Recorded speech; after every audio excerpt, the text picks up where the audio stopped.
If I had been elected president under the same circumstances, so that, I lost the popular vote, I squeaked through the Electoral College, and evidence came up that the Russians, for whatever reason, were trying to help me, I would have said on the first day in office, we're going to launch the most thorough investigation. No nation, particularly an adversary nation, can mess with our democracy.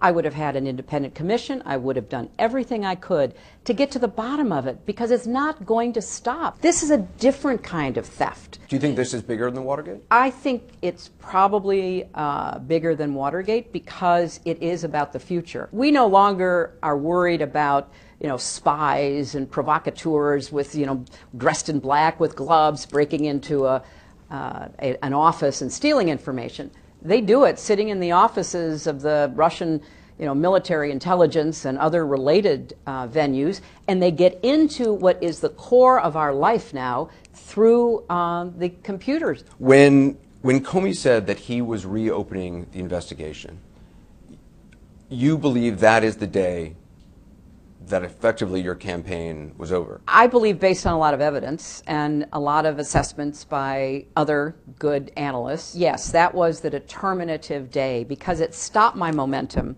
I think it's important to focus on what happened, because lessons can be learned. But the more important lessons that will affect our democracy going forward are not about him and his investigation. He, I think, forever changed history, but that's in the past. What's important is the fact that the Russians are still going at us. In the book, you make no attempt to hide your displeasure about the Electoral College. You say on page 386, you say the godforsaken Electoral College.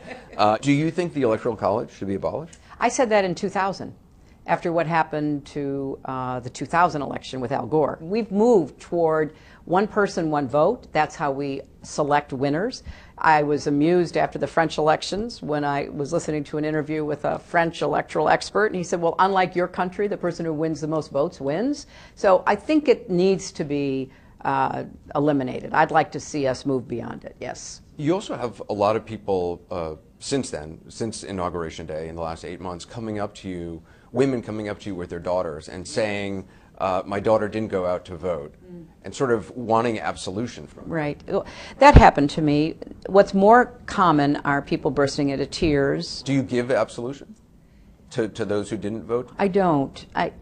Look, when it first started happening, it was so soon after the election, and the election was so bizarre and close. It was hard for me to comfort somebody who was coming to me and saying, oh, I wish I'd done more, or I'm sorry I didn't vote, because I think this was one of the most consequential elections that, we have faced in a long time. I just hope people will take what happened this time seriously and be ready and willing to vote the next time.